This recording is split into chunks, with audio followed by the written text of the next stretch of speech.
Hi friends, मैं मुसब्बिर अंसारी आपको अपने यूट्यूब चैनल पर एक बार फिर से स्वागत करता हूं और उम्मीद करता हूं कि आप लोग भी मज़े से होंगे।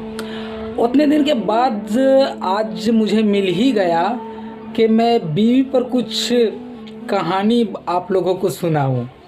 क्या एक मर्द को अपनी बीवी से मोहब्बत करने के बाद जन्नत मिल सकती है?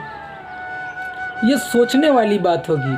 मैं आपको पूरा कहानी सुनाऊंगा, लेकिन उससे पहले मेरी आपसे रिक्वेस्ट है, प्रार्थना है, विनती है कि आप जो ये वीडियो देखिएगा तो अंत में आप 2 वर्ड ज़रूर लिखिएगा कमेंट में कि आपको मेरा ये कहानी कैसा लगता है या कैसा लग रहा है। ये सुनने के बाद आप अपना एक्सपीरियंस मेरे साथ ज़रूर साझा कीजिएगा, मेरी आपसे रिक्वेस्ट है। चलिए, बातें तो होती रहेगी, मैं पहुंचता हूं कहानी की तरफ। एक फैमिली में, नॉर्मल फैमिली में, छोटा फैमिली में एक मियाँ और एक बीवी रहा करता था। लेकिन मर्द बहुत गरीब था और अपनी बीवी की ज़रूरतों को भी बहुत कम पूरा कर पाता था।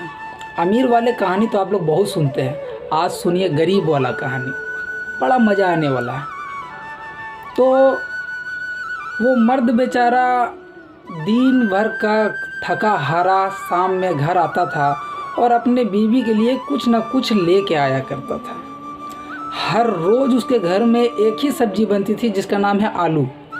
अमूमन लोगों के घरों में ज़्यादातर तो आलू ही बनते हैं, ठीक है। जो गरीब रहते, जो मिडिल क्लास के फैमिली रहते, जैसे हम हैं, हमारे घरों में भी ज़्यादातर आलू ही बनता है, तो ये ज़्यादा सोचने वाली बात नहीं है। तो उनके घर में भी बहरहाल आलू ही ज़्यादातर बनता था। करीबन 3 महीने से वो बेचारा के घर में आलू की सब्जी ही बन रही थी।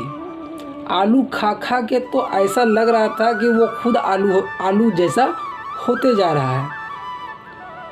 महीने का आखिरी दिन था और सैलरी मिलने का पहला दिन था।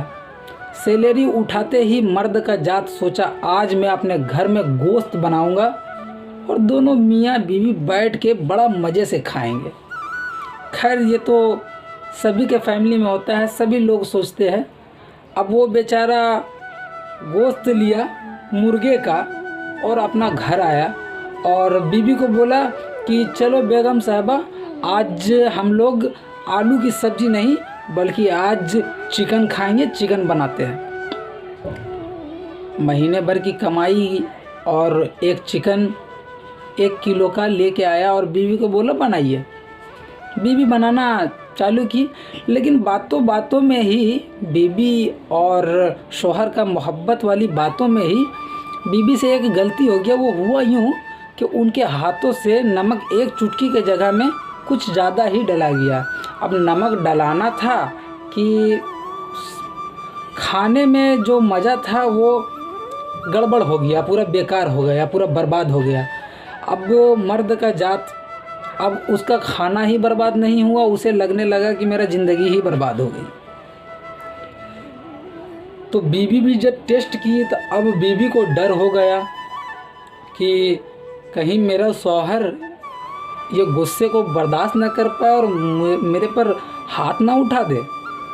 लेकिन मर्द का जात वो सालन खाता है और मन ही मन में ये सोचता है कि मैं अगर आज सालन के वजह से अगर मैं अपनी बीवी को मारूं तो क्या ये सही होगा, ये सोचता है। और फिर अपने दिल में गौर करता है कि अल्लाह ताला तो मुझे भी एक बेटी से नवाजा है, तो क्या कल दिन मेरी बेटी खाने में नमक ज़्यादा डाल देगी तो क्या उसका शौहर भी उसको मारेगा।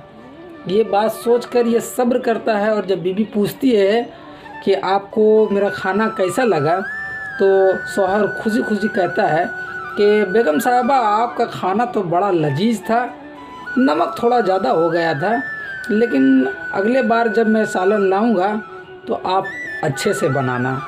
इतना कहता है। बहरहाल कुछ ही दिन गुजरते हैं कि उसका मौत हो जाता है, वो इंतकाल हो जाता है।